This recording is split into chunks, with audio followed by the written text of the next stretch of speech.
Halo, hai, selamat pagi semuanya. Assalamualaikum warahmatullahi wabarakatuh.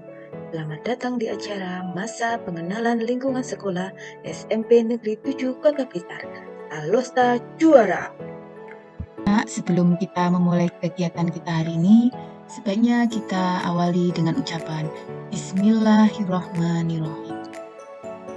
Selanjutnya saya akan memperkenalkan diri. Nama saya Asri Kartika Layalia. Kalian bisa memanggil saya dengan Bu Asri. Di SMP Negeri 7 Kota Blitar, saya sebagai pengajar bimbingan konseling kelas 8. Pada sesi kali ini, kita akan mempelajari tentang belajar efektif.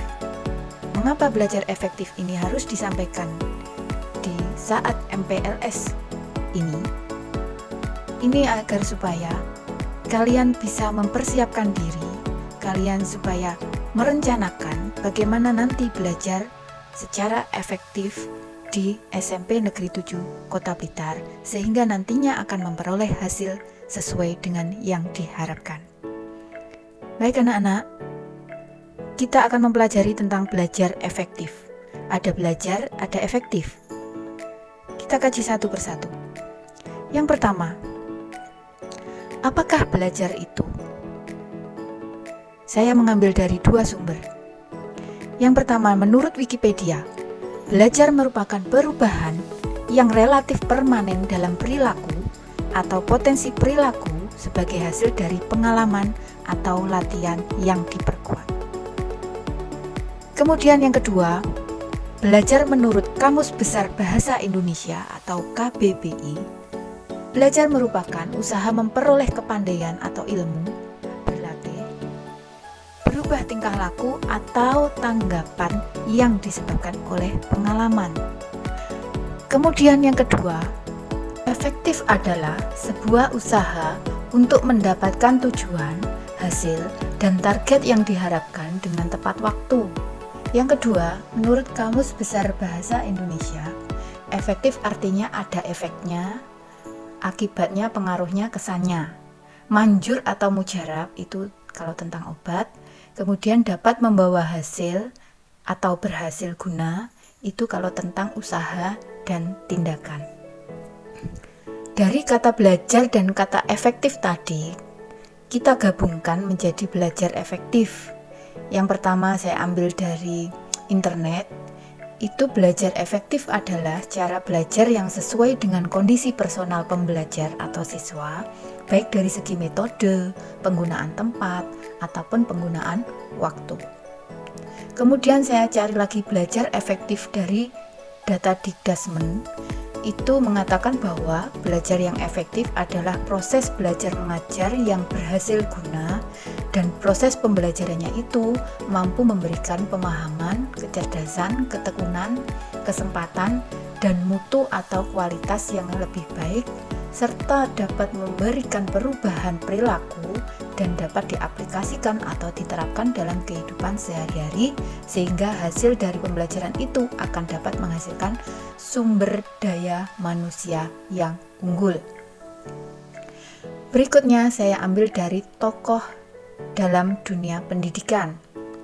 Yang pertama dari Muhammad Surya, di mana tokoh ini mengatakan bahwa belajar efektif itu suatu proses usaha yang dilakukan individu untuk memperoleh suatu perubahan tingkah laku yang baru, keseluruhan sebagai hasil dari pengalaman individu itu sendiri dalam interaksinya dengan lingkungan. Ahli yang kedua dalam dunia pendidikan juga mengatakan, ini dari Bapak Nasution, bahwa belajar efektif itu proses untuk menambah dan mengumpulkan sejumlah pengetahuan.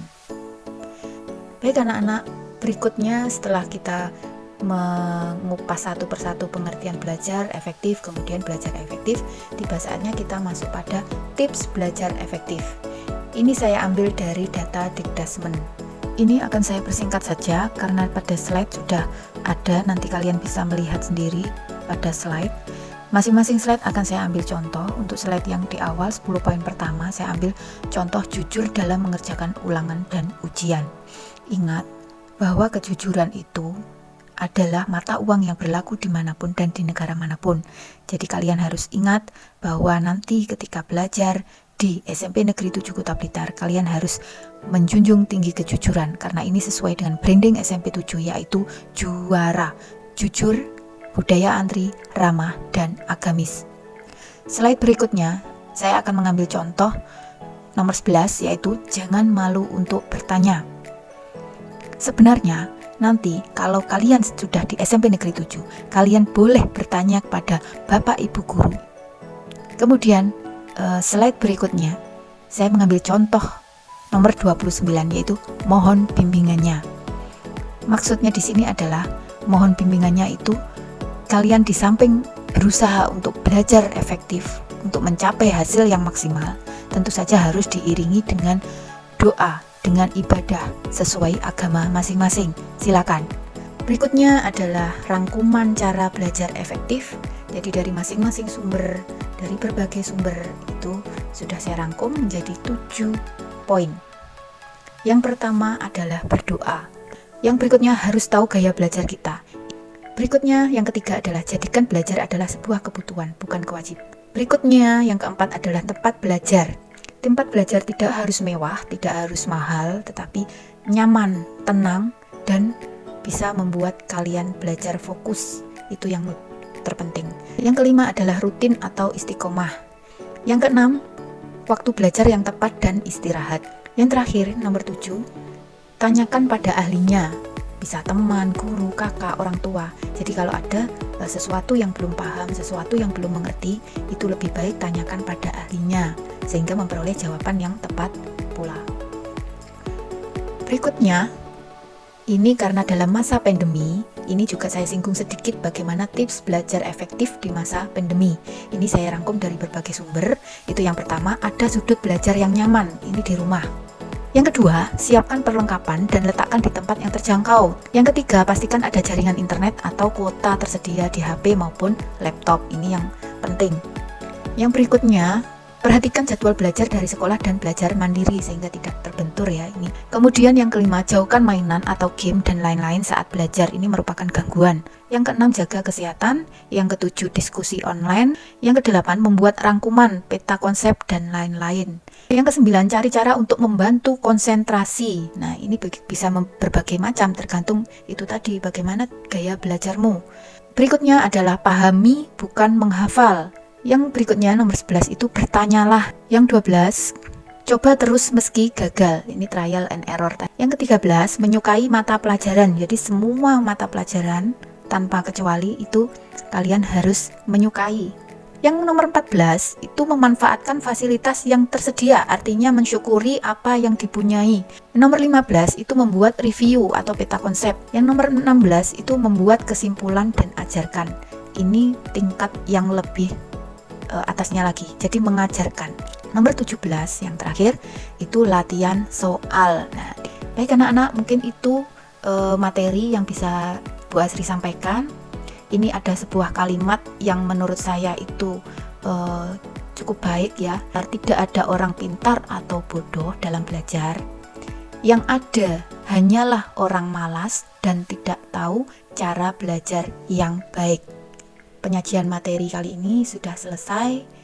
Demikian saya akhiri dengan ucapan Alhamdulillahirabbil alamin. Terima kasih banyak.